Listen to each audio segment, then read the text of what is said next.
Shalom, shalom, shalom, peace. Welcome, brothers and sisters, to Messengers of the Covenant. This is another episode of Feed the Lions, where you can get your scriptural edification, understandings here. Within our channel. Again, this is a new portion of the content that we'll be offering here at Messengers of the Covenant. The first episode we covered what the Israelite doctrine is. What we want to do and what we're trying to establish is a building block of milk to meat with getting an understanding in regards to the scriptures. And we covered the Israelite doctrine on the first episode.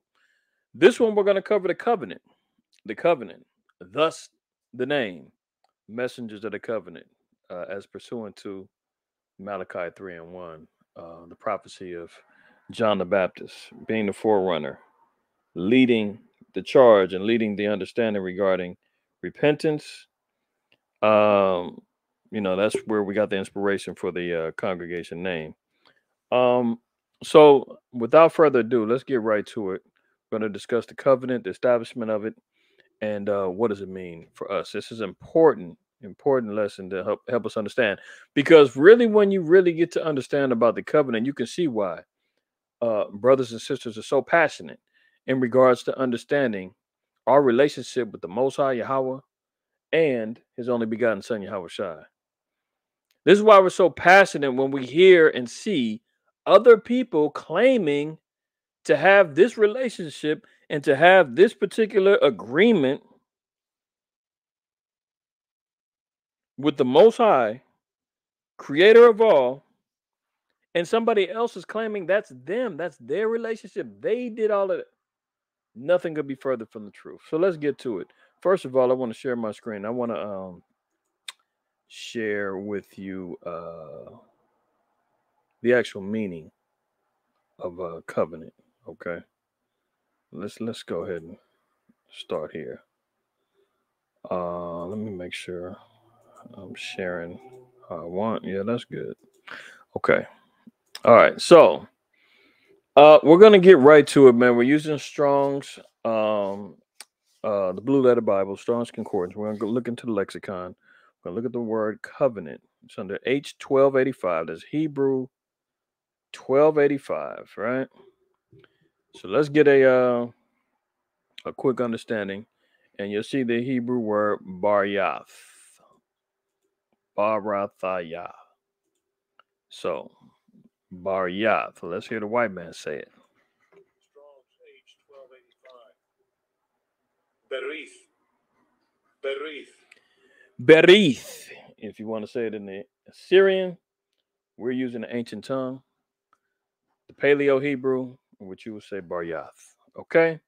So let's look at what it is, though. Okay. So we're talking about a covenant, an alliance, or a pledge, right?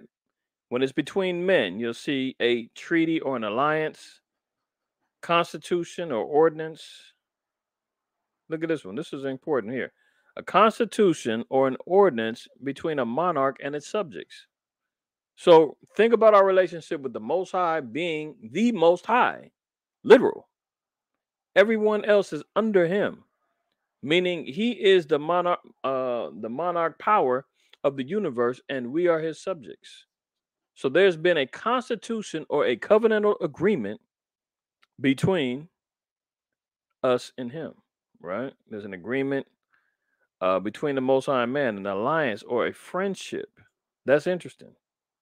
That's interesting, right? You know what? In understanding of that, let's look at this real quick. It said a friendship. Let me see Isaiah 41.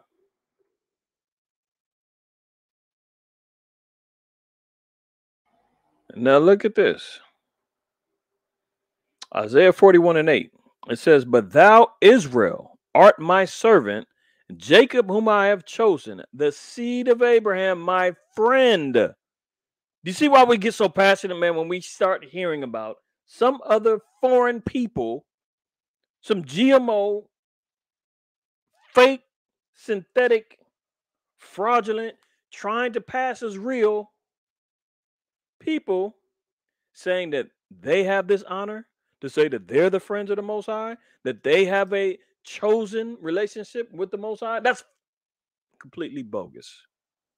Completely bogus. And then you see why, uh, you know, the Israelite community is so up in arms when you're hearing about somebody claiming they're you. I mean, the greatest form of identity theft has been committed on our people, blacks, Native Americans, and Hispanics. And when we create an uproar about it, you see what happens. Not to get off subject, but we've already seen recently, as of yesterday, Kyrie Irving, who at one point was standing on his square regarding his beliefs, his understanding, and his searching of truth, has been buck broke. Yeah, many of y'all are known by now. He's agreed in cahoots with his team, the Brooklyn Nets, to pay our good friends, the Revelation 2 and 9 small hat peoples, $1 million for simply posting an advertisement for a documentary, right? He said he takes responsibility for, posting the anti-Semitic content, and he's going to pay $500,000 to, their favorite works. I mean, that fast they came up $1 million within 72 hours. Not even, maybe a little longer than that. Let's just say less than a week they came up $1 million. A cold meal ticket, man. And we can't even get a damn sorry for anything in sincerity. We can't even get proper schooling, education, resources after all we've been through, man. You know what they're doing over there in Oklahoma right now? Digging up the graves so that they can identify the dead from all of the killing that the so-called white man did to the brothers and sisters in Oklahoma, Black Wall Street.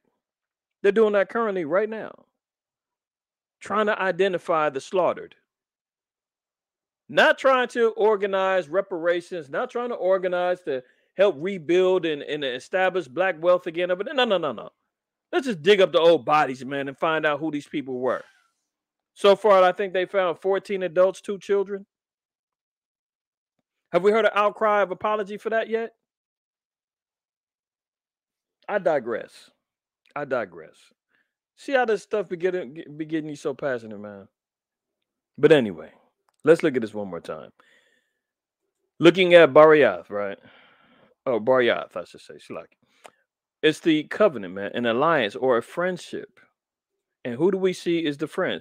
Israel and the seed, the chosen seed of Abraham. We're the friends of the Most High. We're the ones who have this covenantal agreement. Don't get it twisted. Okay.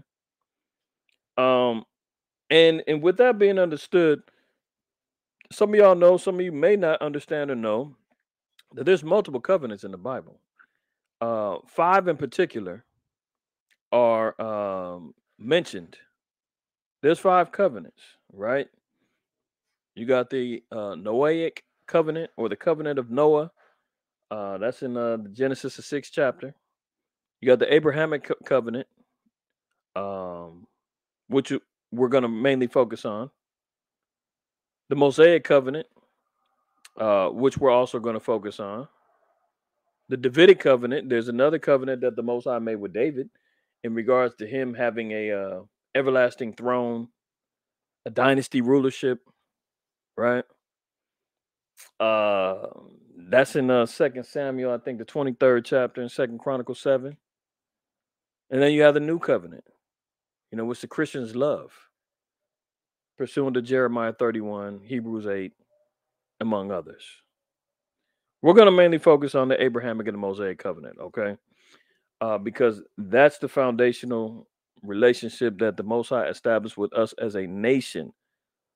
Noah was the covenant was established with him as an individual and the progenitor of what would become the children of Israel, the chosen nation of the world, but Israel hadn't been established yet. So the Abrahamic covenant, the Mosaic covenant, we're gonna go there. All right.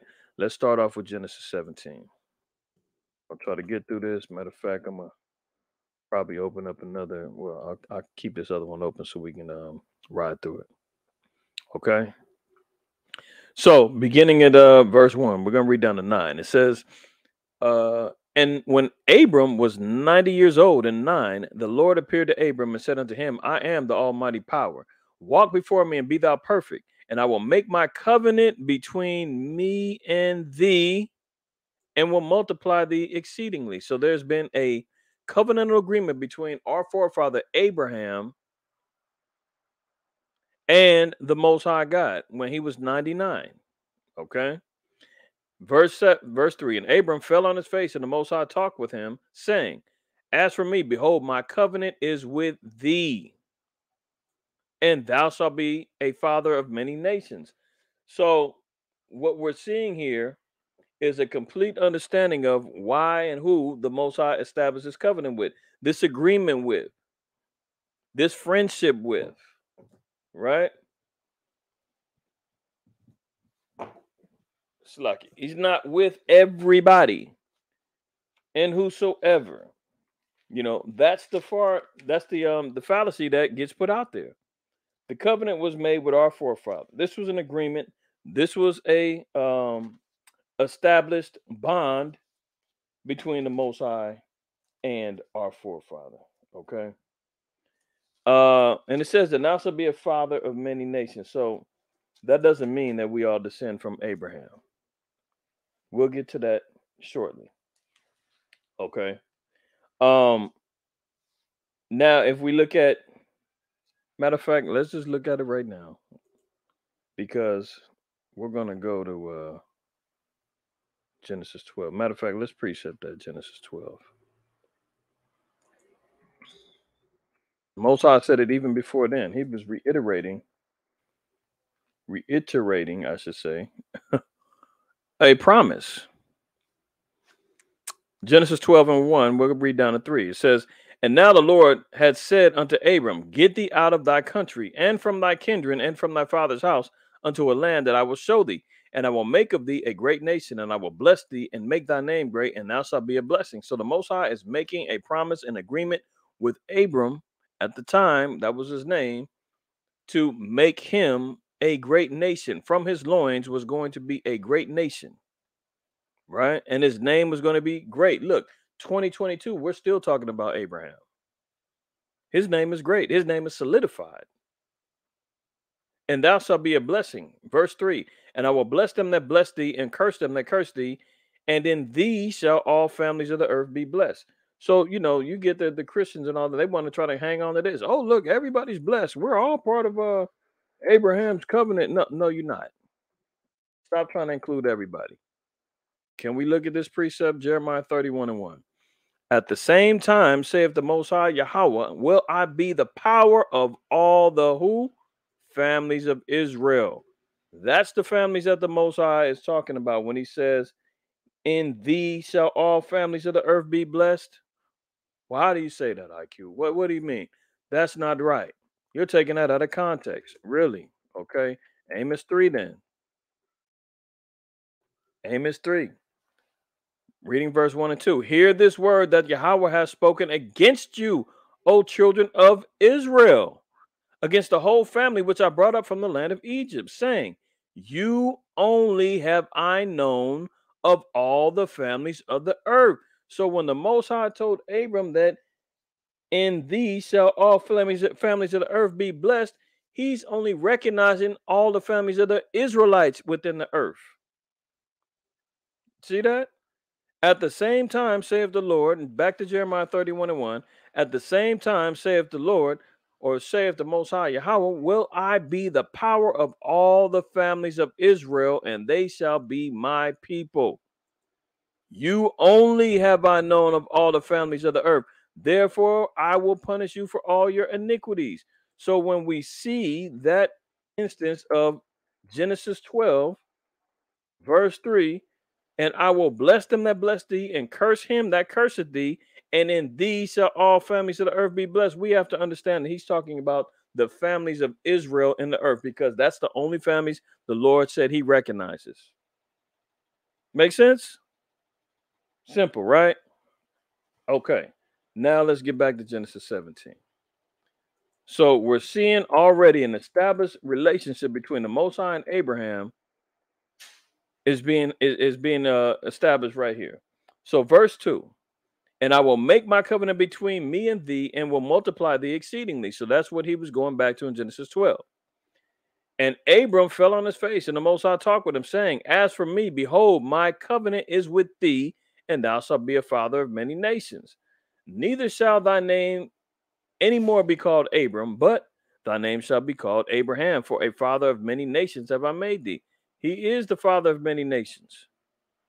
I think Abraham had, I want to say 5 wives, multiple seeds. Ishmael and his 12 princes come from him. But the main line that the Lord focused in on is the nation of Israel through Isaac and Jacob, right? Verse 6, it says, And I will make thee exceeding fruitful, and I will make nations of thee, and kings shall come out of thee. And I will establish my covenant between me and thee and thy seed after thee in their generations for an everlasting covenant, to be a power unto thee and unto thy seed after thee. So do you see the relationship? Do you see the agreement? Do you see the promise that the Most High made? That he said he will establish his covenant between me and thee and his seed after him. So this is a contractual agreement. This is the Most High establishing a truth and saying, look, me and you, we're going to have an agreement between each other, right? And in between that agreement, it will extend to generations after you. When you're gone, this agreement will carry on to your seeds after you.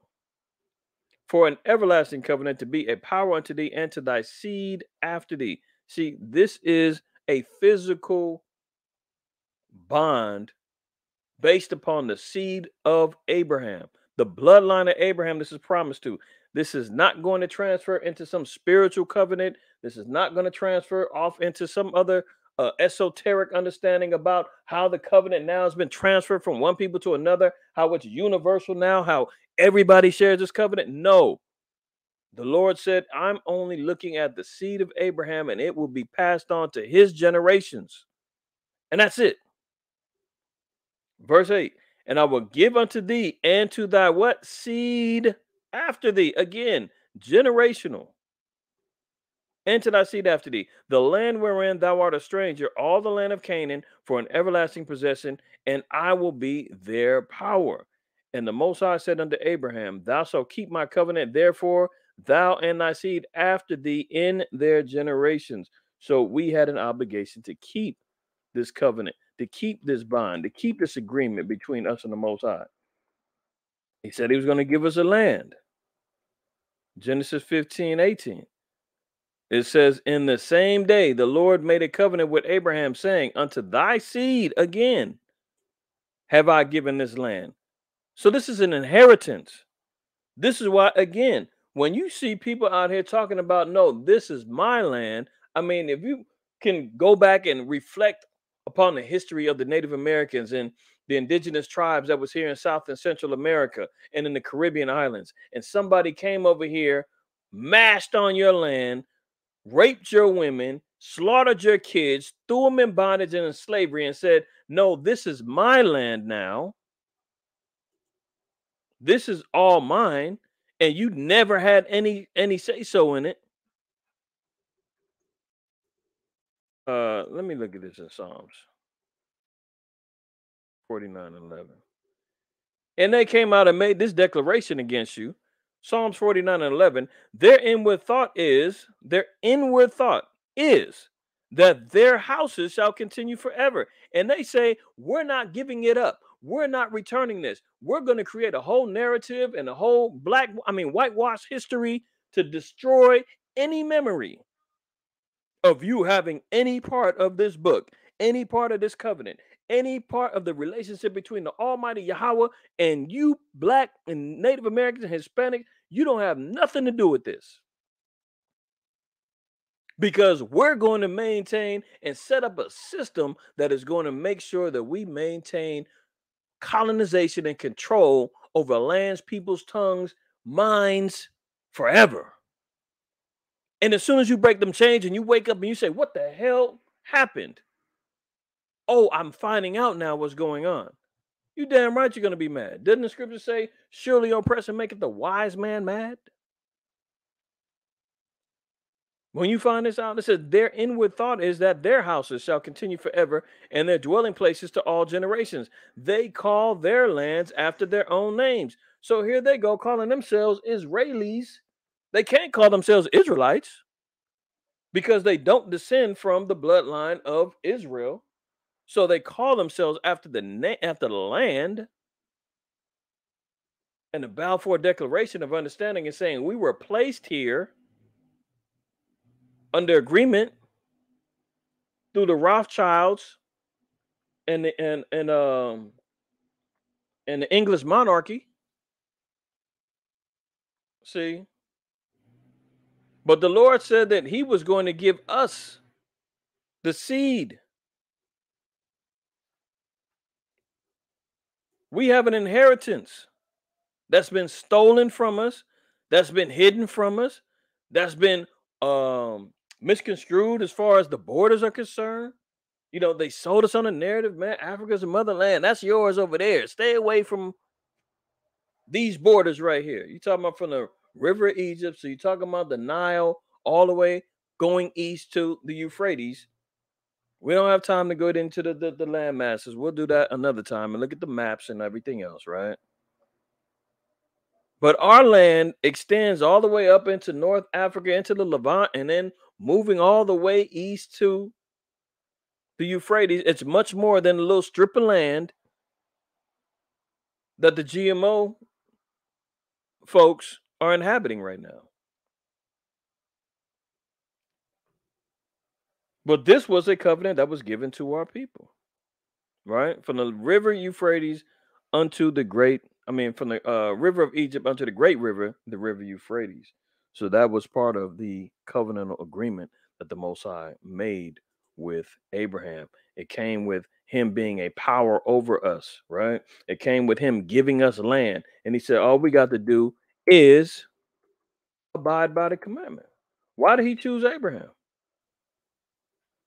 Why did he choose him? Genesis 26:5. It says, because that Abraham obeyed my voice and kept my charge, my commandments, my statutes, and my laws. This is pre-Moses. This is pre-Moses, right? Okay. So if we're seeing this, and the Most High is saying, this is why I chose you. Because he was obedient. Because he kept the charge of the Most High. He kept the agreement. He kept the covenant. The commandments, the statutes, and the laws, right? So we're seeing how the Most High established all those things. Look at this, verse 3. You know what? Let's just go read it from the top.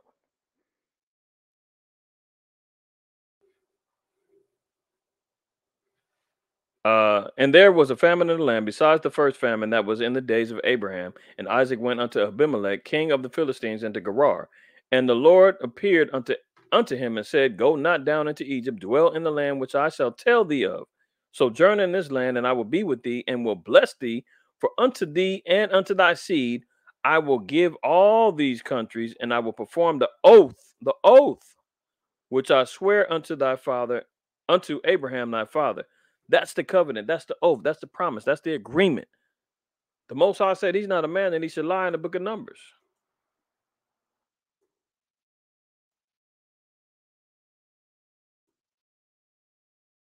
I think it's Numbers 26. 23. Here we go. So when the Most High puts it in, puts it out there, he says, it's not coming back void. There's no way I can lie. right?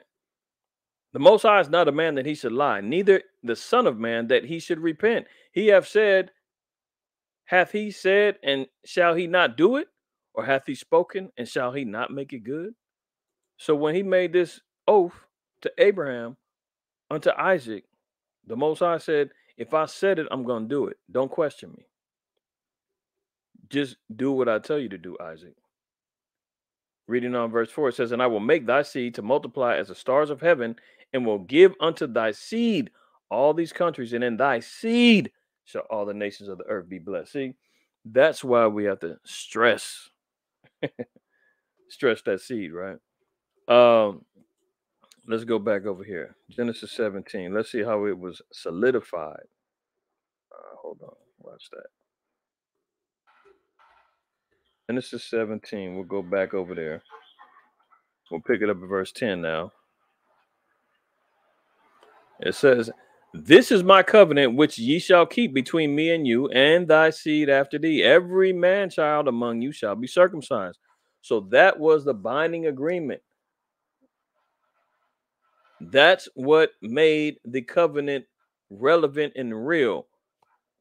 We had to make that token of agreement. Let's look at this. Hold on. There's something on here, right?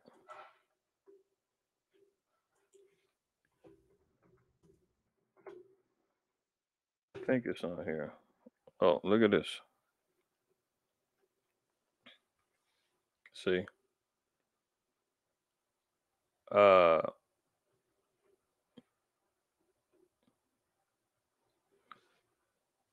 Baryath, right? And it says from H1262, in the sense of cutting, like H1254, a compact because made by passing between pieces of flesh. See, this is why they are making an understanding of why the covenant was in the same context of one cutting. Like some of the pagan traditions would be the blood brother pacts, those type of things where you cut your flesh, somebody else cut their flesh, you shake on it, you blend the blood, you now become one family, or one covenant agreement, best friends, so forth and so on. Those are the types of covenant agreements that was based upon cutting. Now, with our covenant, there is cutting, but what's the cutting? It's the covenant. The circumcision. That's what solidified our covenant agreement with the Most High. You understand? So when the Most High says, uh,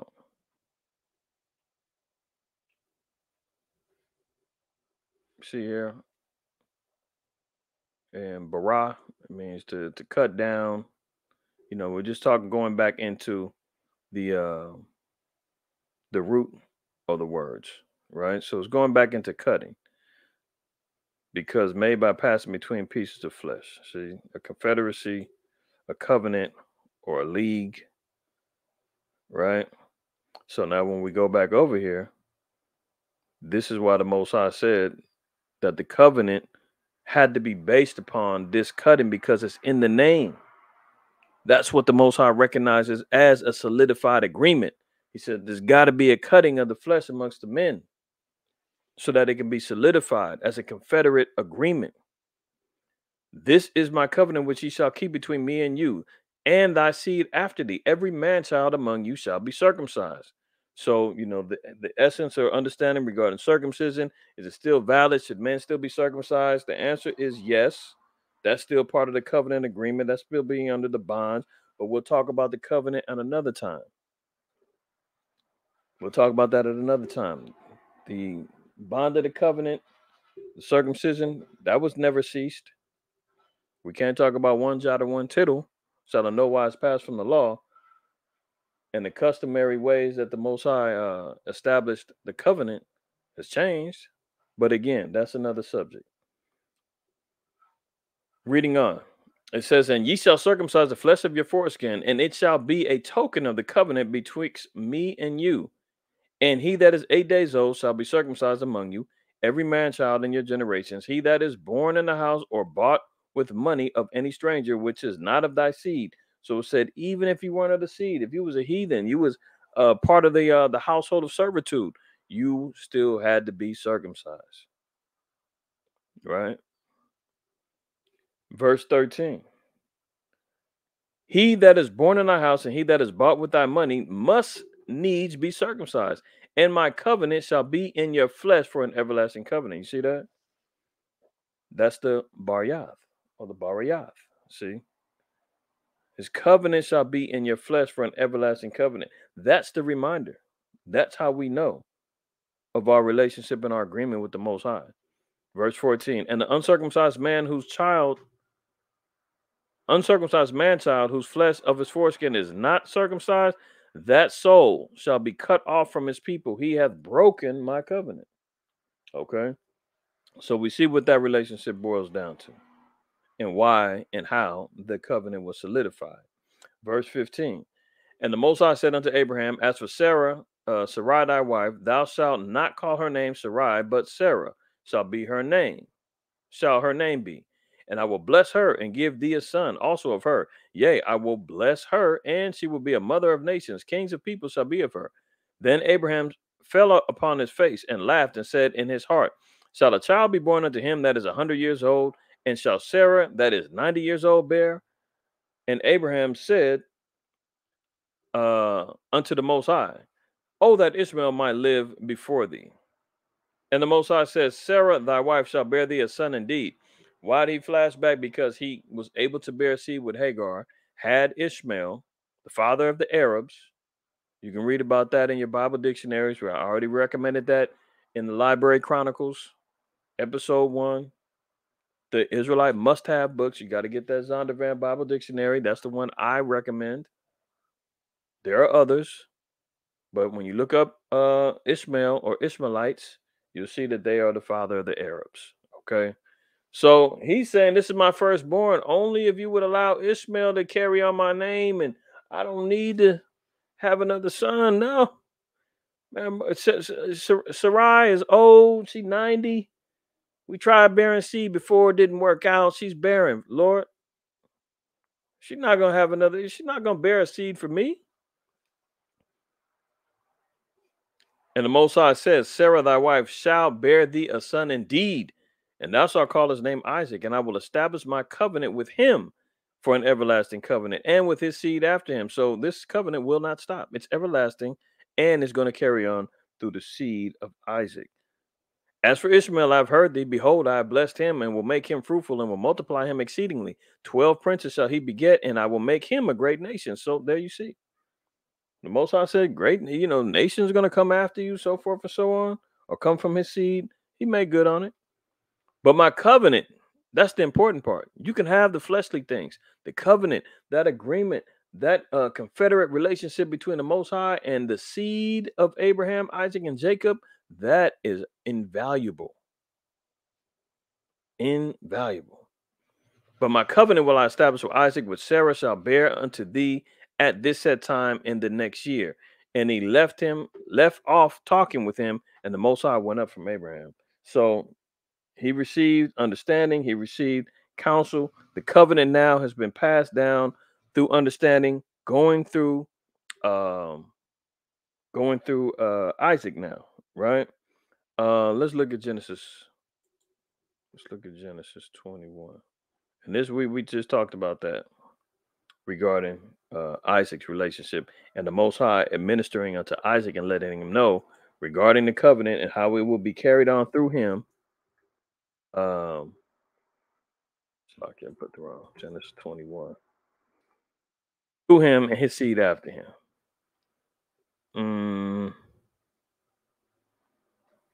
Let's look at this. Genesis 21. We'll read 9 and let's read down to like 12. It says, and Sarah saw the son of Hagar, the Egyptian, which she had born unto Abraham, mocking. Wherefore she said unto Abraham, cast out this bondwoman and her son, for the son of this bondwoman shall not be heir with my son, even with Isaac. So here you see the heathen, man. She out there gloating and boasting and mocking Sarah because she was able to bear seed with Abraham. Sarah couldn't. catty little stuff go on amongst women. Y'all know it. Sarah pulled rank and said, cast this slave, get this bondwoman up out of here, Abraham. That son of hers is not gonna be an heir with my son Isaac. I don't care if he's the firstborn or not. And in typical fashion, brothers sit back, say, here we go. Drama. I got to deal with this madness. Verse 11, and the thing was very grievous in Abraham's sight because of his son. Abraham was concerned because he had love for Ishmael. That's his firstborn. That's his seed still. Right? Verse 12, it says, and the Most High said unto Abraham, let it not be grievous in thy sight because of the lad, and because of thy bondwoman, and all that Sarah hath said unto thee, hearken unto her voice, for in Isaac shall thy seed be called. You see how the Most High's code? He said, don't even trip. Your seed and your bloodline is going to be recognized by the covenantal baby, Isaac. Your seed is going to be bared. Your seed and your bloodline is going to be based after him. That's where it's going to continue on. The covenant is passed down through him. Don't worry about Ishmael. And Ishmael wasn't no baby at the time. Ishmael was like damn near 15, 16 years old with his mama. So, and the Most High sent them off in royal fashion. They left with possessions. They left being able to establish and set themselves up. It wasn't like they kicked them out on the streets and they was homeless and, she was a little baby. She had a little baby Ishmael. Oh, when you do the timeline in history, man, Ishmael was down there like 16 years old at this time, right? But the Most High said, in Isaac shall thy seed be called. So let's continue on with the seed and the bloodline, right? Genesis 25. Let's get to Jacob. Let's get to Jacob. We're gonna get right to the point. Many of y'all know this. We're just gonna cover it for anyone who doesn't, new learners and whatnot. We gotta cover this. Genesis 25, we're gonna read verse 21. And Isaac entreated the Lord for his wife, because she was barren. And the Most High was entreated of him, Rebekah, his wife, conceived. So Isaac prayed to the Most High for his wife. She was barren. She was unable to carry seed. And now she was able to conceive after Isaac prayed to the Most High. He didn't go to get, to the seers of the Most High and say, you know what about that in vitro? How about artificial insemination? Can I, get a little designer baby like Esau got going on now? He prayed to the Most High for that baby, and the Most High was entreated of his prayer, his request, and the Most High knew that the seed of Isaac had to be carried on. So it was a blessing that the Most High already had prepared. But Isaac went the right route in seeking out that blessing, which was to do what? Pray to the Most High. And the children struggled together within her, and she said, if it be so, why am I thus? And she went to inquire of the Lord. So she sought understanding, right? To receive understanding of the Most High. And it said the children were struggling together within her. And she said, if this is a blessing, why am I going through such hard labor pains with these two babies, man? They in here rumbling in my belly. And the Most High Yahweh said unto her, two nations, not two people, two babies, two little ones, two nations. The fathers of nations will be coming up out of her. Two nations are in thy wombs, the progenitors of the last two nations on the earth are in Rebekah's womb.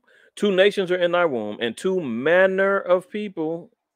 This is why we know that they were not identical twins. They were paternal twins, and they had two different manners about them, two different mannerisms. They would have different physical characteristics. They would have different spiritual characteristics. It would be like they shouldn't have even been in the same womb, but they would be different. Two nations are in thy womb, and two manner of people shall be what? Separated from thy bowels. We were not meant to dwell together. They needed to be, we needed Israel or Jacob, Esau, and their descendants needed to be separated from thy bowels. And the one people shall be stronger than the other people, and the elder shall serve the younger, which is a future prophecy. One people shall be stronger than the other people. Well, we know who that is. We know that the so-called blacks and Native Americans and Hispanics are stronger than the Edomites, be it physically, spiritually, mentally. When you look at the history of everything that our people have gone through, the physical and the spiritual fortitude that it took to maintain, to survive, to continue on seed, to continue being innovative and creating inventions and actually inspiring a whole entire earth to follow after your customs. I mean, you look at uh sports wouldn't exist. I'm not even talking about just athletics. We're talking about the music that they play at the halftime shows in between games, the music that they're playing for the routines, for the cheerleaders to come out to play with. They wouldn't have none of this, man. You're talking about fashion, you're talking about creating slang, language, dance. Um, let's not even talk about the multiple inventions of the so-called black man alone, the homeopathic methods of healing from the blacks and the Native Americans that have had a vital impact on what's going on in the health movements nowadays. I mean, the list goes on and on. It ain't even about showing. It can be. That could be a whole nother lesson, but we know who the stronger one is. Okay, reading on, reading on. It says, and when her days to be delivered were fulfilled, behold, there were twins in a room. So again, paternal, not identical. And the first came out red all over like a hairy garment, and they called his name Esau, right? So he came out red all over like a hairy garment. So he was covered with transparent skin, and he was already developing hair follicles at a baby. Called his name Esau. And after that came his brother out. Why didn't they describe his brother? There was no need for a physical description. Jacob was normal. And after his hand took hold on Esau's heel, and his name was called, and his hand took hold on Esau's heel. So even in the spirit, man, Jacob knew that Esau shouldn't be the firstborn. He wanted to pull him back in because the inherited rights went to the firstborn. And his name was called Jacob, and Isaac was three score years old when she bare them. So Isaac was 60. We see the birth of his son, Jacob, which whom the covenant was going to be passed down to. Let's look at that in Genesis 27. Genesis 27. And let's read down to 20. We'll read 26. Now, for those who don't know the history, many of y'all should be familiar with it. The Most High came to Rebecca, told her that the covenant and the blessings was to be passed on to Jacob. Jacob was to dress up as Esau, put on a hairy outer skin and the whole nine. At this time, Isaac was had lost his sight, up in age. So there's a covert mission that's going on, blessed by the Lord, because uh when you read back in Genesis 25, Esau surrendered his birthright. Esau surrendered the birthright because he's carnal and seeing no reason that he should be inheriting, or what was the importance of receiving the blessing of being the firstborn of the Most High. I mean, firstborn of his father's bloodline. So look at this, and we'll go back. And Jacob sawed pottage, and Esau came from the field, and he was faint. So Esau going out in the field as usual, man, being a man of the world, a man of a hunter gatherer, and so forth and so on. He's out there doing his thing. He comes back, he's famished. Jacob's in the house cooking. Esau said to Jacob, "Feed me, I pray thee, with that same red pottage, for I am faint." Therefore was his name called Edom. So, Jacob is cooking up some red lentils. May have had a little meat in it. It wasn't cooked all the way. Who knows? We do know that it was red lentils for the most part, the pottage. And that's why his name was called Edom. He's be the father of the red people. Adawam, red. Okay. The peoples whose blood shows forth through their skin. The transparent people. Right? All the rest of the nations all got melanin. The only ones who don't have or severely lack, technically don't have, are the so-called white people. and deal with genetic defects from the lack of melanin, the blonde hair, the blue eyes, all of those things are recessive genes. So he had to deal with that. But look what he said. And Jacob says, "Sell me this day thy birthright." Jacob said, "Man, this food ain't free. I've been over here slaving out, man, and getting ready to eat and grub, and you just coming in demanding that I feed you? We not cool like that. Remember, we were supposed to be separated from our bowels. You ain't my big brother like that. So if I'm going to give you something, you got to give me something in return." And Esau said, "Behold, I am at the point to die, and what profit shall this birthright do to me?" And Jacob said, "Swear to me this day." And he sware unto him, and he sold his birthright unto Jacob. See, then Jacob gave Esau the bread and the pottage of lentils, and he did eat and drink and rose up and went his way. Thus Esau despised his birthright. Imagine that. Despised it. Now let's go back over here. And we're going to pick it back up at Genesis 27. I'll start at 23. We'll read down. So this is Isaac. He's examining, Jacob as he comes in. He's trying to see who this is. And he discerned him not because his hands were hairy as his brother Esau's hands, so he blessed him. So he said he didn't discern that this was Jacob because remember he had, hairy coats of skin, animal fur on his hands. He thought it was Esau. So he's giving him the firstborn blessing. And he said, "Thou art my very son Esau?" And he said, "I am." And he said, "Bring it near to me, and I will eat of my son's venison, that my soul may bless thee." And he brought it near to him, and he did eat, and he brought him wine, and he drank. And his father Isaac said unto him, "Come near now and kiss me, my son." And he came near and kissed him, and he smelled the smell of his raiment. What's that going to tell you, man? How Esau be smelling? Wet dog. He said, "Man, come here. Let me make sure this is you. I just did a DSTM yesterday, and they were talking, how the Edomites was talking about how you don't need to bathe. And this is from the hygienic society, some hygienic university. Some woman's supposed to be an expert at hygiene. And she's talking about you don't need to shower every morning, or if at all ever. Just deal with the funk." But meanwhile, she says she still showers every day because it does good for her hair. Always Edomites concerned about their hair. Imagine that. But continue on. It says, "And he came near and kissed him, and he smelled the smell of his raiment and blessed him and said, See, the smell of my son is as the smell of the field which the Lord hath blessed." Smelling like all outdoors, man. Remember, these were skins from a beast, goat. And she put the skins of the kids of the goats upon his hands and upon the smooth of his neck. I don't know if y'all have ever witnessed or seen or been on a farm where goats dwell, or if you've ever been in the midst of a goat slaughtering. Don't smell good. Doesn't smell good at all. So imagine that. And Isaac said, "Oh yeah, this is my son right here, man. Smell like all outdoors." Verse we'll read down to 30.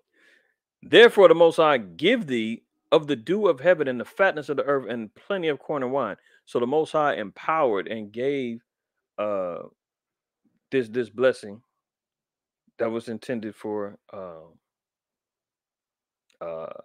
Esau, right?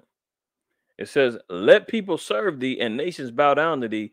Be Lord over thy brethren, and let thy mother's sons bow down to thee. Cursed be every one that curseth thee, and blessed be he that blesseth thee." And it came to pass, as soon as Isaac had made an end of the blessing of Jacob, and Jacob was yet scarce gone out from the presence of Isaac his father, that Esau his brother came in from his hunting. Okay. So we see where the blessings, had been given. Okay. We see what ends up happening. And now you see in verse 39 the blessing that Esau got. This is essentially Job 9:24. And Isaac his father answered and said unto him, Behold, thy dwelling shall be the fatness of the earth and the dew of the heaven from above. So all the fatness of the earth, meaning he's going to be a ruler and a dominant power over the earth, the fatness of the earth. He's going to dominate the world, okay, and enjoy all of the pleasantries that come along with it.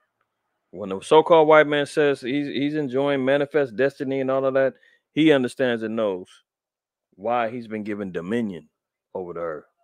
Okay. But we see here that Jacob was receiving the blessings where it says, let people serve thee and nations bow down to thee. That's a future prophecy. When the children of Israel came into power under Solomon, under David, we had tributaries. Nations were bound down to us, but that's an everlasting thing. So when we get to our kingdom, by Shema Mashiach Yahushai, the same thing is going to be going down because why? It is a everlasting agreement and covenant that the Most High said cannot be broken. Only by us can it be broken, not by him. If we abide by the contract, we get the blessings of the contract. If we break the contract, we get the cursings of the contract. Very simple. Okay. And it said, and going to be a lord over thy brethren. Well, who was his brethren? Esau. You got, Ishmael, the nations. Being a lord over his brethren, and thy mother's son shall bow down to thee. Cursed be everyone that curseth thee, and blessed is he that blesseth thee. All right. So we see where that has been passed down. For time's sake, we'll look at. Want everybody to write these down. You got Genesis 20. You know what? We'll zip through them real quick. All right. But I'm gonna highlight them. So now that Jacob now is married, he's got four wives. Well, he's got two wives, two concubines, Bilhah and Zilpah. You got Sarah and Rebecca, right? I mean not Sarah and Rebecca, so like Rachel and Leah. Uh Now you're seeing the progenitor of the 12 tribes, where this is continued being passed down. So Genesis 29. Okay, so the beginning of the births of the tribes, Genesis 29, 32 down to 35, right? We're going to see Reuben being born. You're going to see Simeon being born. You're going to see Levi being born, and you're going to see the fourth born son, Judah, being born. Okay. So this is the covenantal bond that's continually being passed down. Now we're seeing Jacob's sons being born. This same covenant, these boys are now inheriting. You jump over to the next chapter in chapter 30. We'll get the rest of the tribes. And we'll start at verse 5. Bilhah conceived and bare and Jacob a son, right? You're seeing Dan being born. Okay. And then you see Naphtali being born. Now you're seeing Gad being born. You're seeing Asher being born. Okay. Um, let's see. Where else are we looking? That was it of them. Let me see. There's more here. Leah. She's been giving Jacob his fifth son with her.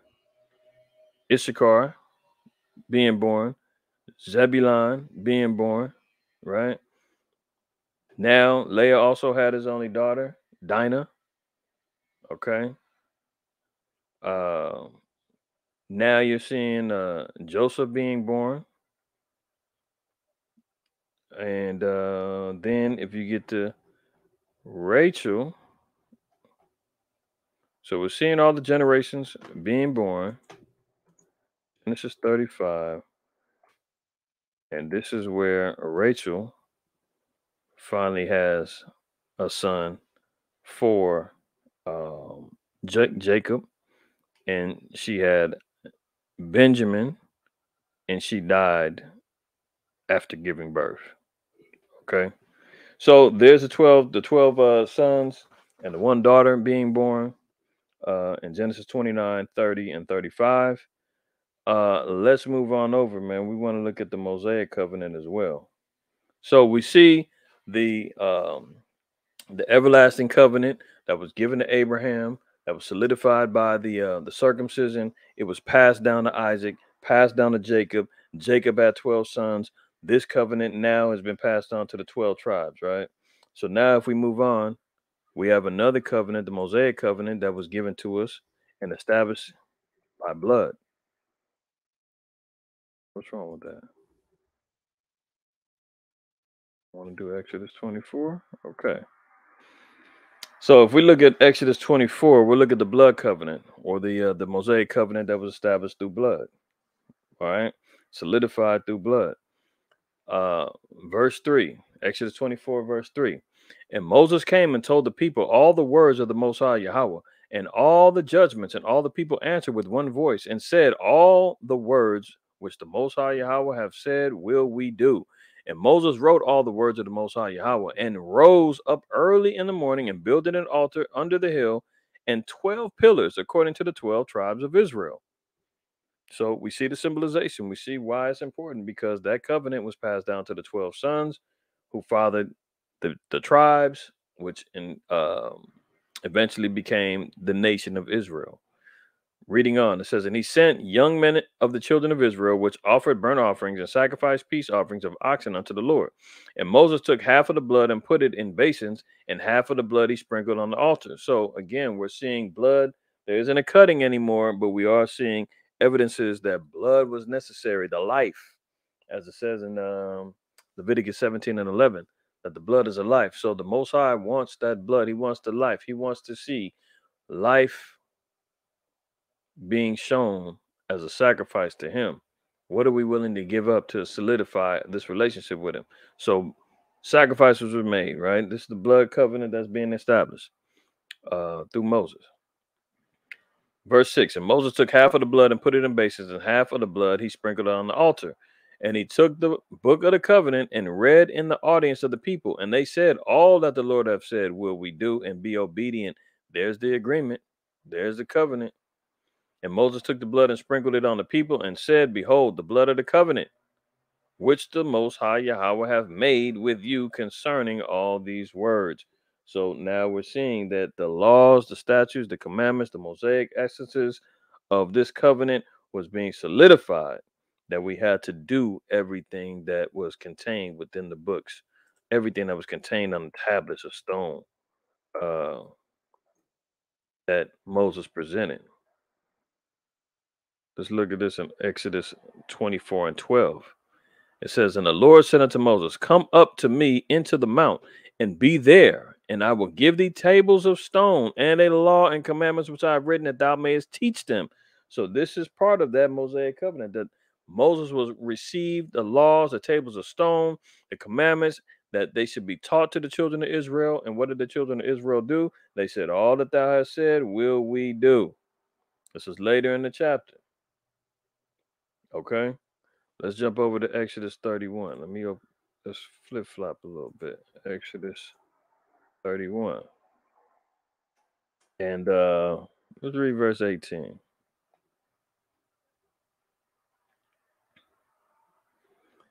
Okay. And it says, and he gave unto Moses, when he had made an end of communing with him upon Mount Sinai, 2 tables of testimony, tables of stone written with the finger of the Most High. So the Most High prescribed this. So, people try to get into the confusion of uh the law of Moses versus the law of Christ. The law of Moses was written by the finger of the Most High. You're basically trying to put the Most High against Christ for the Christians that do that. Moses is only the messenger of the Most High. He gave what the Most High written down. Moses is described as being the deliverer and the lawgiver. He's the one that's being said, hey, I got this from the Most High. He wants y'all to do this, and I'm going to teach y'all how to carry it out. That's being turned into something as if Moses came up with it on his own. Don't get it twisted. Okay. Um, let's look at Exodus 34.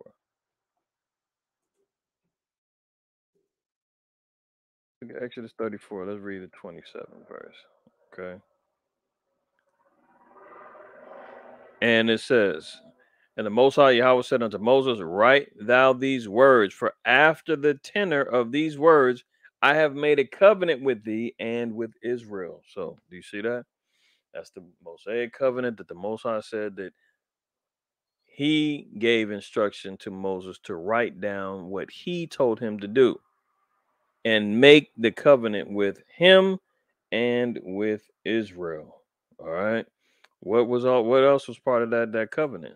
We were to do what? To something that our people need to be inheriting and following after immediately. Okay. Uh, Leslie, we're going to read verse 3, Psalm 78, 3 on down. It says, which we have heard and known, and our fathers have told us, talking about the laws and the history. It says, we will not hide them from their children, showing to the generation to come the praises of the Most High Yahweh and his strength and his wonderful works that he have done. So we are not to hide from our children this truth. You're not supposed to hide the laws and the commandments from our people. I mean, from your children. You're not supposed to hide the covenant. You're not supposed to hide the responsibility that we have to raise our children up according to the law, statutes, and commandments of the Most High God. We're not supposed to hide our holy days and replace them with holidays. You're not supposed to hide feast of dedication and replacement with Christmas. No, we're not supposed to do that.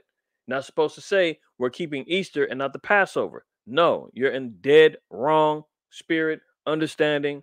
Everything that's negative, you're that if you're doing that. The Lord said, "We will not hide them from their children." You're not supposed to do that. It says, showing to the generation to come the praises of the Lord and his strength and his wonderful works that he have done.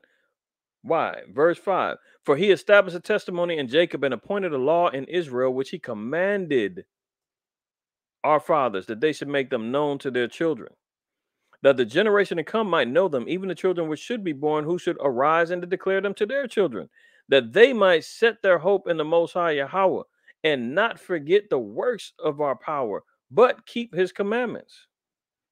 Do you see that? It's generational. We're supposed to be teaching these things to our children. And it said, even if they ain't got kids yet, they're supposed to be sharpening themselves, getting ready so they can teach the children which should be born, so that they can arise and declare them to their children. That's how we break generational curses.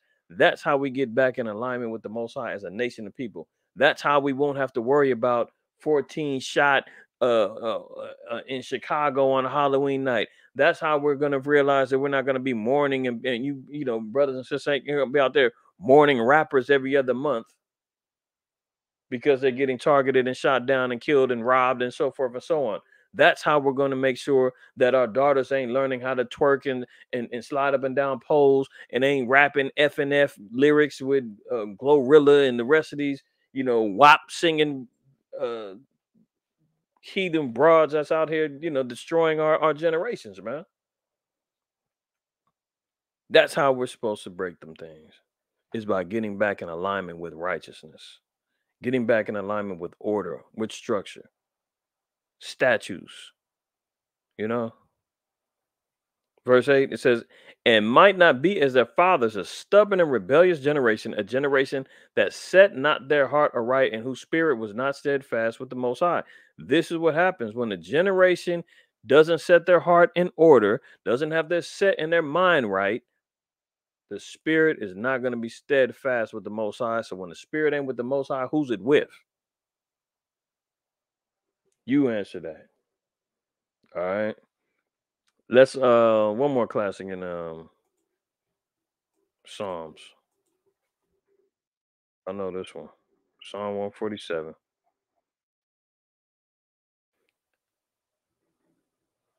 And this is exclusive. This is why this is important. Psalm 147:19. It says, he showeth his word unto Jacob, his statutes and his judgments unto Israel.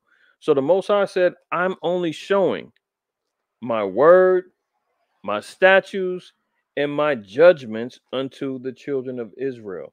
This is why the other nations are running around creating denominational religions and trying to create up different philosophical understandings and going in and doing psychology classes and sociology classes in these universities and downplaying the Bible and discouraging young brothers and sisters who were raised to understand and fear the Most High to whatever upbringing they was given and to follow after and respect the Bible. As soon as you get placed in them colleges, the first thing they doing is destroying your foundational understanding of your relationship between the Most High and His people. Okay, because they don't understand the judgments of the Most High. They don't understand the word that was given to our forefather Jacob. How do we know this is the children of Israel? Let me give us one precept real quick. 2 Kings 17. This word can't be interpreted by anybody and everybody, man. You can't let these heathen go out here and dictate to you, man. Get the hell out of Joel Osteen's church and all them little Southern Baptists that's down there handling snakes and jigging all around the place, man. Turn off TBN. 'Cause they ain't telling you the truth at all. You following these heathen preachers. 2 Kings 17:34 says, unto this day they do after their former manners. They fear not the Lord, neither do they after their statutes or after their ordinances, or after the law commandment which the Most High Yahweh commanded the children of Jacob, whom he named Israel. So it's talking about how the children of Israel have gone astray, broke the laws and the commandments, the northern kingdom in particular.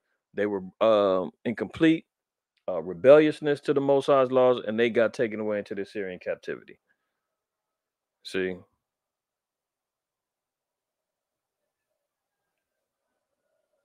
This is why you see in 33. It says they feared the Most High Yahweh and served their own God. So here they are being double-minded. After the manner of the nations whom they carried away from thence. And it said that unto this day they do after the former manners. They fear not the Most High Yahweh, neither do they after their statutes or after their ordinances or after the law and commandment which the Most High commanded the children of Jacob, whom he named Israel. Okay, so when you go back and you see this, he showed his word unto Jacob. Who's he talking about? The children of Israel. His statutes and his judgments unto Israel. Okay, so it's only been shown unto us. He have not dealt so with any nation, and as for his judgments, they have not known them. Praise ye Yahweh. This is why they're going out making all these denominational religions. They're making up all these strange doctrines and philosophies, and so forth and so on, because they don't understand the word. They can't figure it out. They're out here guessing. They writing commentaries in Bibles and books and online and giving you their philosophical understandings. They're out here giving false prophecies of when the world's going to end and everything else. And at the same time being major charlatans cashing in on the ignorance of our people. Okay, peddling hope and not understanding. All right. So the children of Israel been carried on. We covered the sons, their births.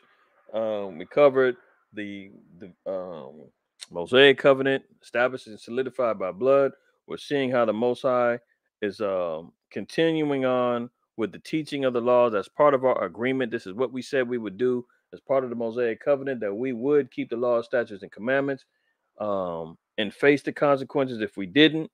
The Most High set us apart as being chosen, Deuteronomy 7, so that we can perform this duty. Okay. Set us apart so that we can perform this duty. Let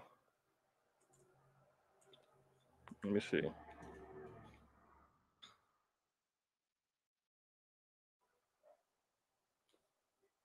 Let's read this in Deuteronomy 4. And we'll read 5 and 6. It says, behold, I have taught you statutes and judgments, even as the Most High, my power, commanded me, that ye should do so in the land whither ye go to possess it. So wherever we're at, wherever we're calling home, the Lord said we're supposed to be keeping these statutes and the judgments of the Most High. Verse 6, it says, keep therefore and do them, for this is your wisdom and your understanding in the sight of the nations, which shall hear of all these statutes and say, surely this great nation is a wise and understanding people. This is why we get looked at with ridicule and shame, and they make mockeries of our lives, like it says in I believe it's in the Wisdom of Solomon, the 5th chapter. It says, "This is he on whom we had in derision, that we made light of their lives, like they said we ain't nobody."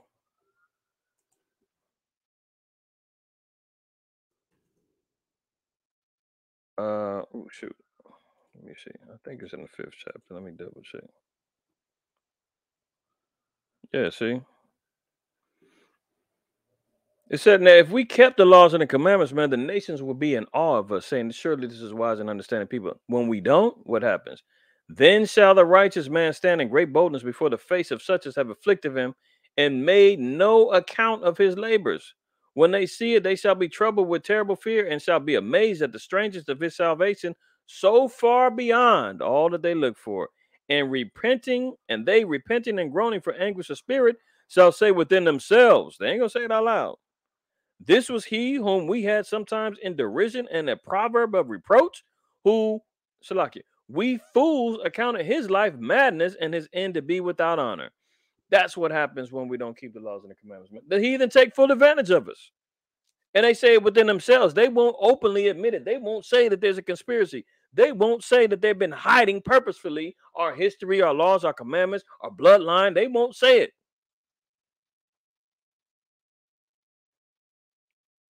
Just like they won't call you a nigger to your face, but they'll say it under their breath from within themselves when they're looking at you sometimes. Some of them, right?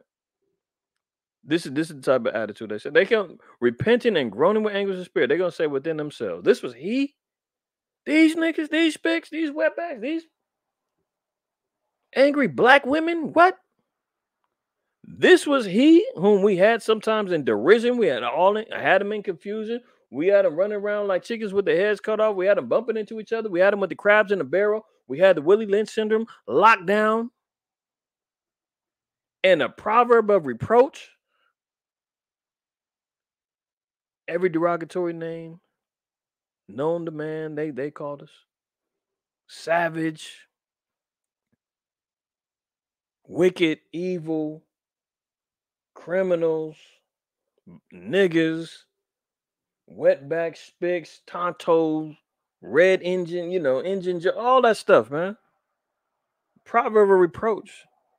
And it counted our lives as madness and his end to be without honor. That's what happens when we don't keep the laws, man. This is how the heathen take advantage of us. But digressing, going back, but the Most High gives us full assurances of what? "For thou art an holy people," Deuteronomy 7 and 6. "For thou art an holy people unto the Lord thy God, unto Yahweh thy power." It says, "For thou art a holy people," a separated people, a pure people, man. We've been separated and severed to be unto him. Yahweh thy power hath chosen thee to be a special people unto himself above all people that are upon the face of the earth. That goes without explanation. Y'all already know. If you need that broken down, man, you might need a lobotomy. Your head examined, man. Plain. Deuteronomy 14:2, it says, "For thou art a holy people unto the Most High Yahweh thy power. And the Most High have chosen thee to be a peculiar people unto himself above all nations upon the face of the earth." Reiterated, man, just in case we forgot. Just in case we needed that reminder sometimes, man. This is the type of stuff that the white man hear from us that have us in derision. So we don't understand and know. Deuteronomy 28:9.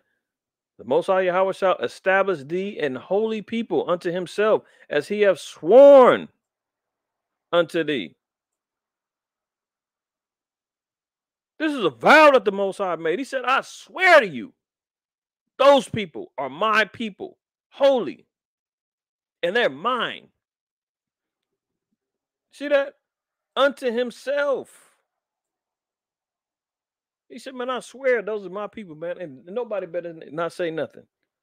Yeah, they might be rebellious, hard-headed, stiff-necked, and the whole nine, but those are my children, man. I can talk about them. I can punish them. You can't. You know how that goes. You might have that friend or that family member, man, that's just always a damn problem. And y'all can butt heads, but let somebody else talk about them. Guess what? Hey, we still family. We still brothers, man. The hell with this person, man. We gonna pack this person out and then we'll get back to our foolishness later. That's how Israel does. All right, that's how the Most High be looking at it. He said, "Man, I sworn unto thee, if thou shalt keep the commandments of the Most High Yahweh and walk in His ways." That's part of the covenant agreement. That's part of that Mosaic covenant. We have to walk in the ways in order to keep our end of that covenant. We sealed it in blood. Sealed it in blood. Look at First Chronicles 17. Let's look at 20. Let's see. Yeah, 21. And we'll read 22. It says, "And what one nation in the earth is like thy people Israel?" Man, Israel is one of one. You understand? Nobody's like our people, man. Israel 1 through 12, man, from the top to the bottom, man, as a conglomerate of tribes creating a nation of people. What one people can compare to us? None. None. I mean, it's not even fair. "And what one nation in the earth is like thy people Israel, whom the Most High went to redeem to be His own people?" He made a concerted effort to make us His own out of all His creations. You can whine and cry and talk about, we all come from Adam. We all got the same blood. Doesn't it say that in Acts? Yeah, it says it in Acts. But you know what? 2 Ezra 6 and 54 says that the Most High said that the other nations is a spittle, and He only chose us. You know what? I said it. I meant it. But we're going to prove it too. Another classic out the chamber, man. What? Here we go. 2 Ezra 6:54. Then we're gonna go back over to First Chronicles. "And after these, Adam also, whom thou madest Lord of all thy creatures, of him come we all, and the people also whom thou hast chosen." So there's a separation. Yeah, we all come from Adam, no problem. But guess what? The Most High chose us out of all people. That's why we got a problem with the damn GMO small hats, because they're claiming this honor. They're claiming that this is them. And we say, whoa, whoa, whoa, whoa, whoa. No, no, no. DNA says different. History says different. Archaeology says different. The Bible says different. What else do you have to stand on? We have your own people by admission saying, yep, yeah, that's not us. We did the history, we did the research, the archaeology. That's not us. You've got various authors coming out: Arthur Kessler, Shlomo Sand. You've got damn, there's a couple of other rabbis, man, that's been writing books and information saying, yeah, that's not us, man.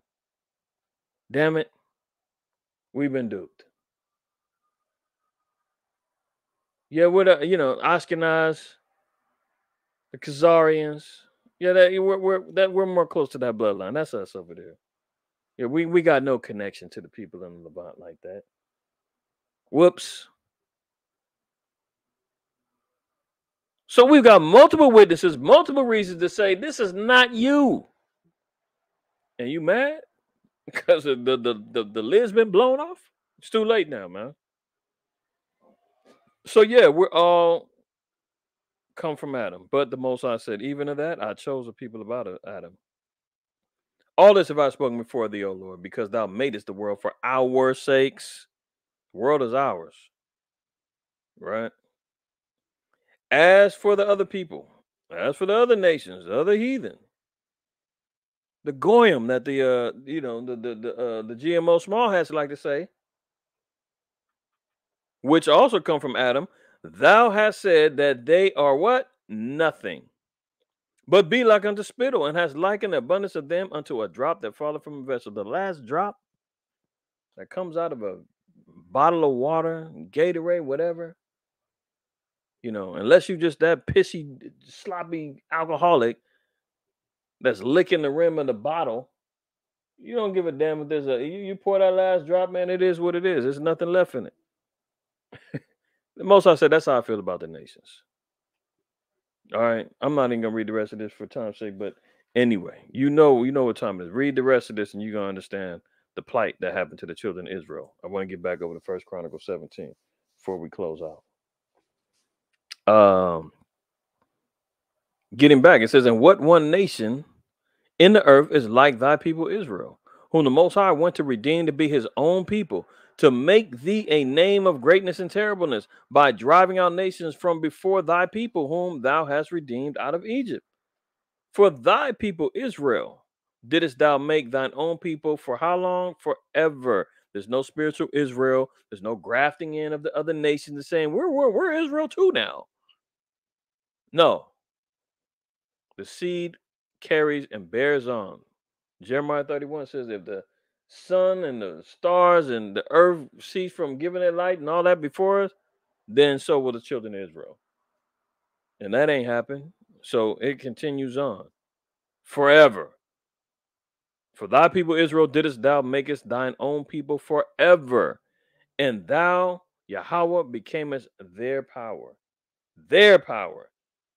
Their power. Not everybody. Stressing that. You feel me? So let's not play that game. Read the word. I mean, this is what they did to Kyrie, talking about uh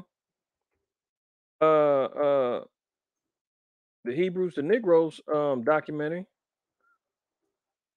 talking about he's quoting from an anti-Semitic movie that's talking about um the JEWISH people are Satan in the synagogue of Satan. No, the Bible says that.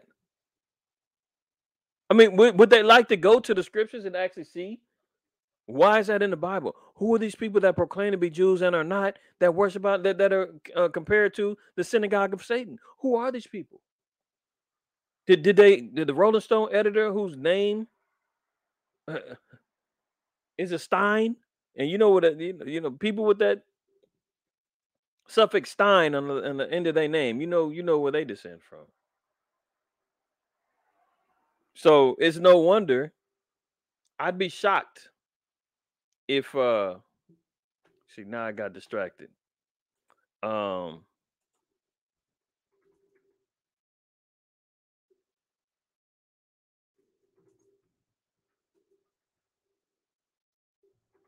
I forgot his name, but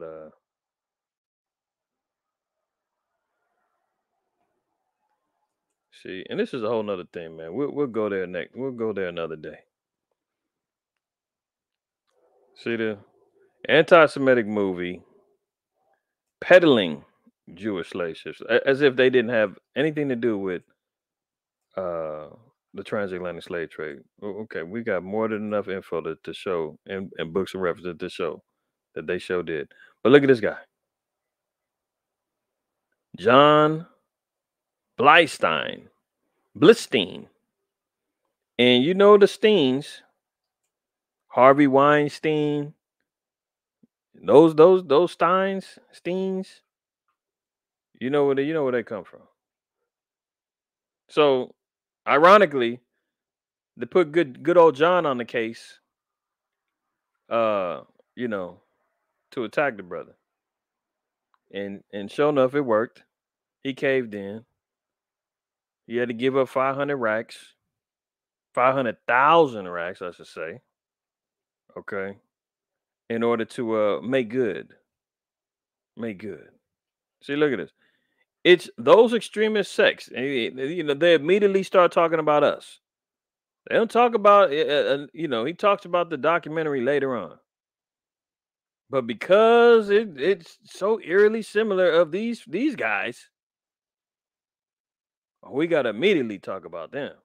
Is this what Kyrie's co-signing? Is this what Kyrie's involved in? Is he with those crazy guys that's out there in the streets? We need to stop that immediately. And look at this. The movement generally coalesces around the notion that black people are the real descendants of the ancient Israelites. Is there a problem with that? I mean, you got a number of different sources, including white and Jewish sources, that says that the Sephardic Jews that came from Spain and Portugal were black and were put on cargo slave ships and went to West Africa and so forth and so on. Uh, uh, uh, uh, who is? Are they still out here denying that the Jews? Let's just say the possibility of the true descendants of the biblical Israelites could be people of color. Are they that bold to just say that that's impossible? I mean, it seems like that's what they're saying. But they're saying this is what we say: the descendants of the ancient Israelites were more extreme, more extreme. Now, what's the difference between it? The move. See, I'm sorry, I got thrown off, y'all. I'm gonna go back. I'm gonna go back and finish up. But look, the movement generally coalesces around the notion that black people are the real descendants of the ancient Israelites. Now, with that being understood, and this goes along with the lesson, if you are a descendant of the ancient Israelites, we just got through reading that we're the chosen. The Israelites are the chosen people. Just take black off of it, take Hispanic off of it. According to the biblical narrative, the Israelites are the people that were given the covenant of God, the people that are the friends of God, the people that were chosen above all nations, the people that were given the law, statutes, and commandments to be a wise and understanding people amongst the nations, that God is not dealing with any other nation, that God looks at the other nations as spittle and compared to the Israelites. Let's just leave it at that. We say, yeah, we're the real descendants of the ancient Israelites, right? They said that's a general consensus. But the more extreme factions are claiming that black people have been robbed of their identity as being God's chosen people. What in the hell are they talking about? It's the same thing. If you are an ancient Israelite, if you're a descendant of the ancient Israelites, you are God's chosen people. They're acting like the so-called black Hebrew Israelites added that in and made that up and said, well, if you're an Israelite, you're God's chosen people. That's our doctrine. We made that up. No, that's what the Bible says. And they try to make it look like it's two different doctrines. Black people are the real descendants of the ancient Israelites. Okay, we're okay with that. I mean, it sounds crazy, but that's nothing, we're gonna trip about. But if you're extreme if you're saying that your identity has been robbed. I mean, are you trying to say that the transatlantic slave trade never happened? That we have no connection with our original language, homeland, so forth and so on? That we were told and given nationalities by our oppressors? You're trying to tell me that we wasn't told? Check here if you're a Negro. Check here if you're black. Check here if you're African American. Check here if you're Negro. You trying to tell me that? You trying to say that you did not implement a schooling system that starts our journey in Africa as being slaves? You trying to say that our people are not constantly looking for understanding of our history? So we haven't been robbed of our identity? And then they throw in here saying the extreme guys are the ones saying that they're God's chosen people.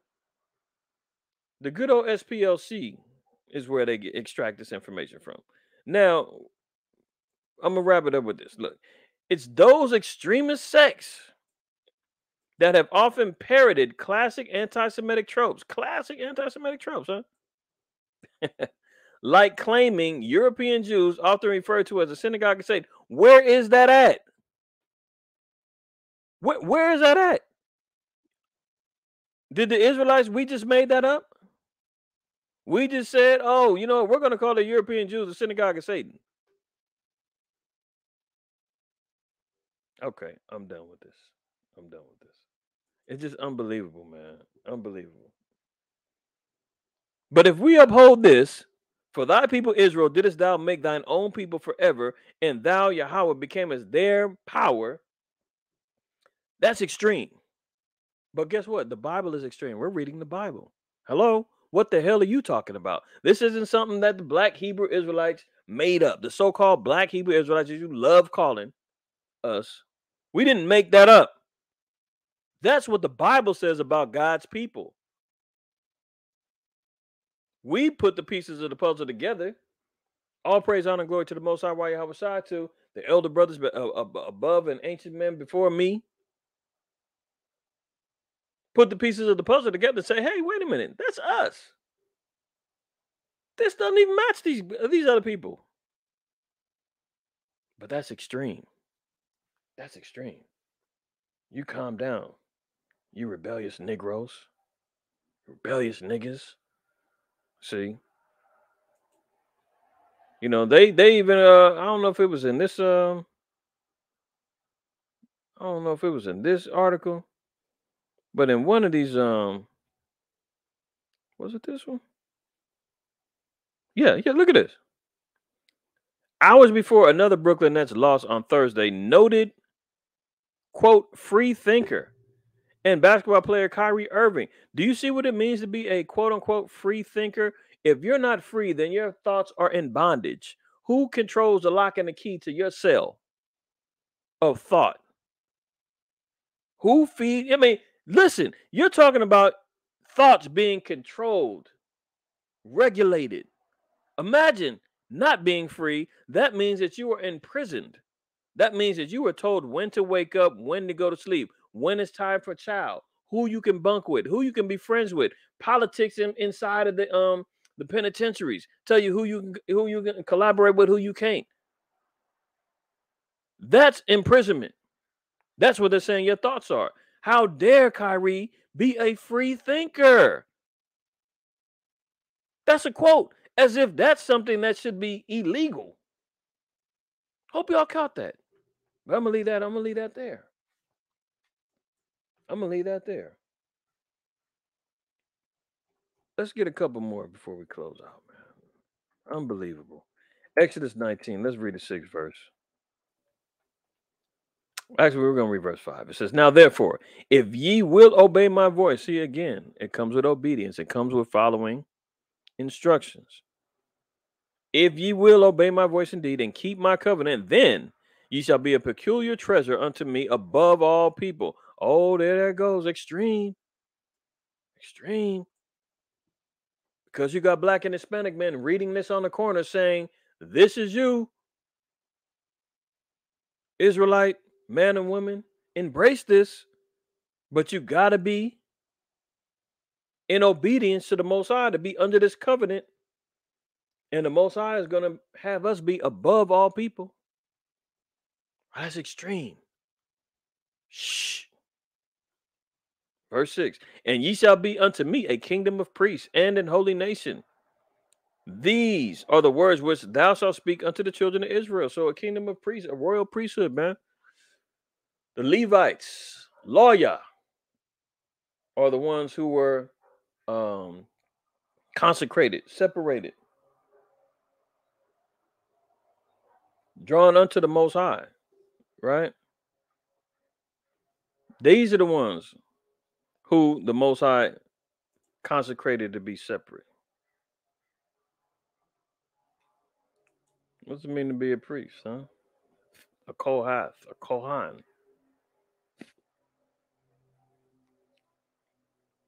Literally, one officiating, a priest, an acting priest, a layman, a chief ruler.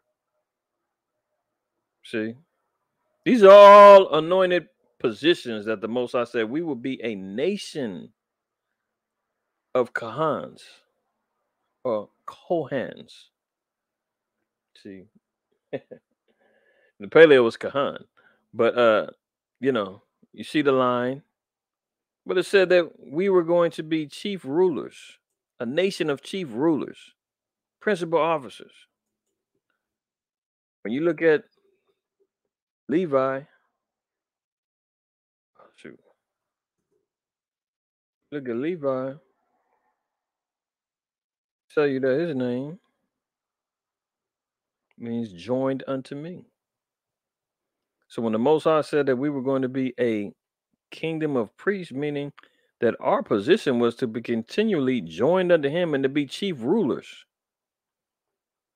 over the earth. Where's Levi's birth at? Let me see real quick. Hold on. Goddamn.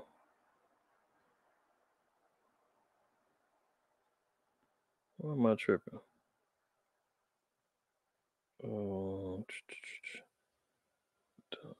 Oh, it's 29. I'm tripping. No wonder. Oops. I was in 30. Just real quick. Uh,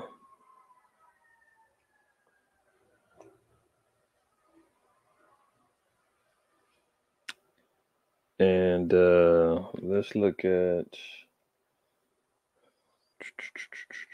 Here we go. Levi.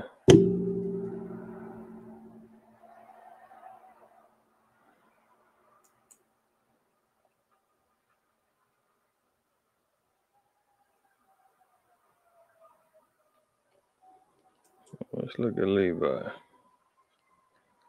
Levi. Lawyer. Joined to. You see that? We were going to be a nation that would be joined unto the Most High. Okay? So that's understanding Exodus 19. We read, we also flash back over to Amos 3. Remember when he said, "You only have I known"? See? So the Most High relates with us. You got First Peter. Oops, slack it. Peter. Was it 2? Slack it. Dang, what happened there? First Peter 2:9. Even in the New Testament, what are we still reading about? But ye are a chosen generation, a royal priesthood, and holy nation, a peculiar people, that ye should show forth the praises of him who have called you out of darkness into his marvelous light. All the way into the New Testament, we're seeing this still being reiterated. Why? Because the covenant is everlasting. That's not going anywhere, right? It's always been about us. Romans 9, verse 3 says, For I could wish that myself were accursed from Christ for my brethren, my kinsmen according to the flesh. So Paul recognizes, oh, it's about the seed, it's about the bloodline. Let me make sure that I add that in. According to the flesh, my brethren.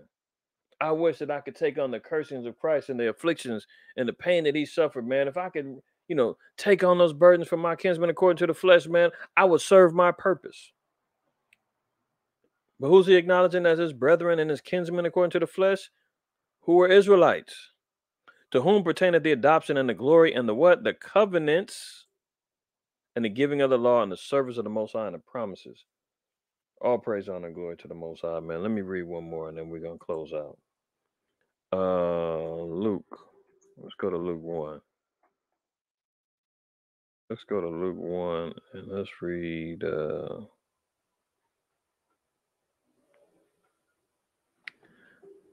know what? Let's read this.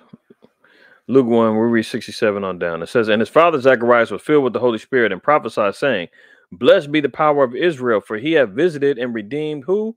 His people. Holy priest, high priest, Zacharias, father of John, prophesying now. He said, Look, blessed be the Lord, power of Israel, for he hath visited and redeemed his people. This is the New Testament? Oh, yeah, it is. Verse 69, and hath raised up an horn of salvation for us in the house of his servant David. That's part of the Davidic covenant. That this salvation, this everlasting kingdom was going to come through David. And he spake by the mouth of his holy prophets, which have been since the world began, that that we should be saved from our enemies and from the hand of all that hate us, to perform the mercy promised to our fathers. Remember that? To perform the mercy promised to our fathers and to remember his holy covenant. The oath which he sware to our father Abraham, that he would grant unto us that we, being delivered out of the hand of our enemies, might serve him without fear, in holiness and righteousness before him all the days of our life. See that? I'll keep reading. And thou, child, shalt be called the prophet of the highest, and thou shalt go before the face of the Lord to prepare his ways, to give knowledge of salvation unto his people. Unto who?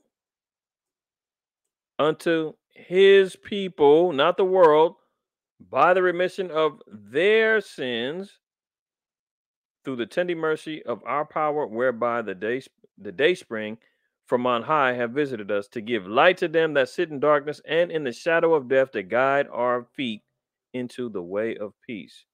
To give light to them that sit in darkness. I know our people like to go to what is it in Isaiah about being a light to the Gentiles. Well, who's he talking about? Who the people of the Lord that's in darkness right now? Calling themselves bywords and proverbs, disobeying the laws and the commandments, don't have an understanding about the covenant, don't have any understanding about the contractual agreement that we have with our Father. You dig what I'm saying? That's who the light is going to be shined to. Our people that dwell in darkness. All praise, honor, and glory to the Most High, Yahweh Shai, man. This is episode 2 of Feed the Lions. This is understanding of the covenant. Hopefully, this was edifying to you. Be sure to wipe your feet. You know, let's make sure that the algorithms, man, keep the content alive, and brothers and sisters continue on encouraging each other to stay focused, fear the Most High, keep the commandments. All right. So with that, I'm gonna close out to the next time we meet. Shalom.